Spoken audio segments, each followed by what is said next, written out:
Welcome to the Irish Pagan School podcast.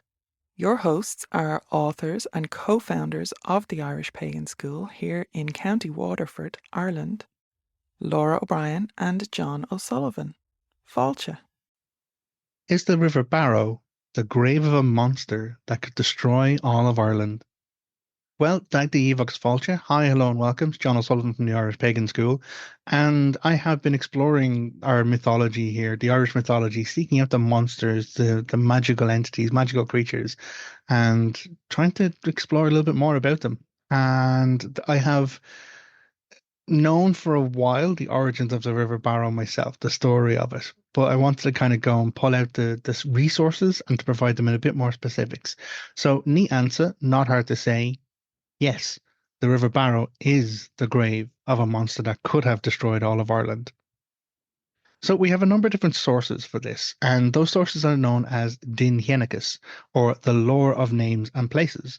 So there is the metrical Dinhénicus, there's the Ren Dinhénicus, and there's other smaller references. There's a Baudelaire Dinhénicus as well. But in the main metrical Dinhénicus, we have a piece of poetry, and it conforms to the structure that we would expect of the lore of names and places, where a filler or a bard will be put to the question of, oh, well, why is the River Barrow called the Barrow? And they would relay to people in an entertaining fashion the memory of what happened and the story of why it's actually called that way. And so we have a translation of it here, and I will read it for you. So Berba is the other name for the river, and Berba, or the Barrow, enduring its silence that flows through the folk of old Ailbe. A labour it is to learn the cause whence is called Barrow, flower of all famous names. No motion in it made, the ashes of Mechi, the strongly smitten, the stream made sodden and silent, past recovery, the fell filth of the old serpent.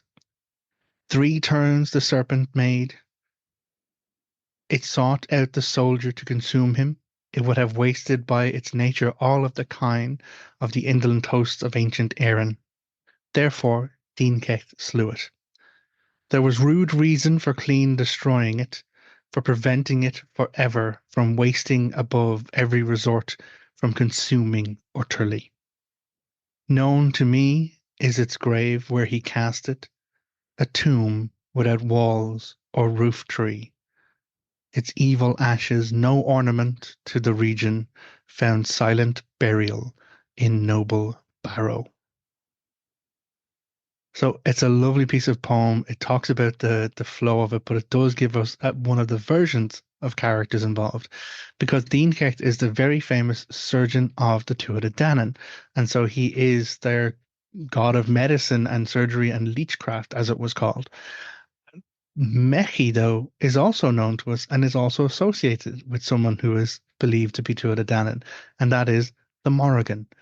So Mech or Mechi, Meche or Mechi Fada, is the son of the Morrigan.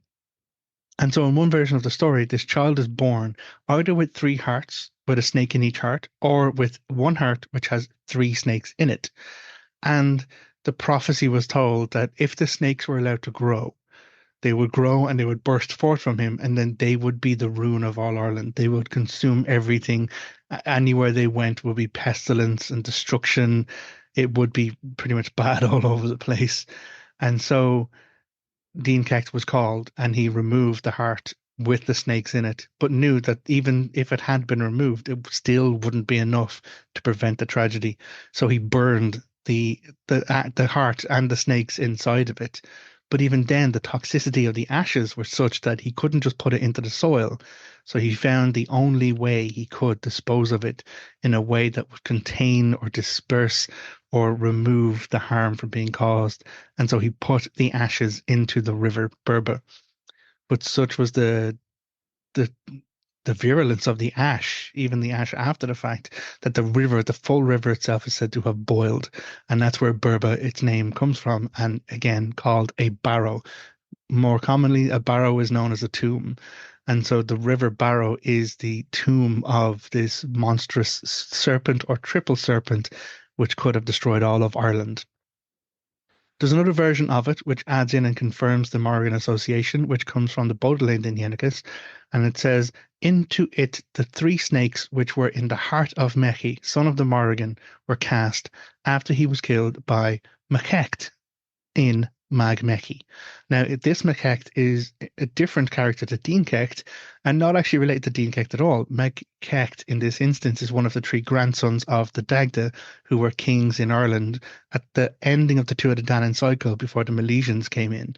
So we have in one version, it's Dean Kecht. In this, we have a different timeline where it's towards the end of the Tuatha Dé Danann's rule in Ireland, and we have Machecht, he who would slay or has slayed 100 monsters or foes. So he is this heroic king that is known of that timeline. So we have these other pieces of information. We have this connection with the River Barrow, the toxicity of the ashes. But one thing that strikes me very interestingly about this, and it's something I'm probably going to keep deep diving on, is the three, this element of three. It's three snakes in the heart of Mech, but also the Barrow itself is one of three rivers. And the rivers are the River Nor, the River Suir, and the River Barrow. They're known even now in Ireland as the Three Sisters. And of course, there's folk information and mythology and story that goes with all of that. But some part of me is now wondering, does it point back to these three snakes or three serpents? Or is it just another story trope of the number three turning up? So obviously I have more reading to do. I have more exploration to do on this. But again, to answer our question, neat answer, not hard to say. Yes, the River Barrow is a free flowing, no tree cover grave for the remains of a monstrous serpent or triple serpents that could have destroyed all of Ireland. If you have found this interesting and you'd like to know more about it, do make sure you follow along with the like and subscribe stuff, or you can grab a year's worth of free resource or more over at irishpagan.school/free. There are teachings, there are classes, we have our podcast to listen to.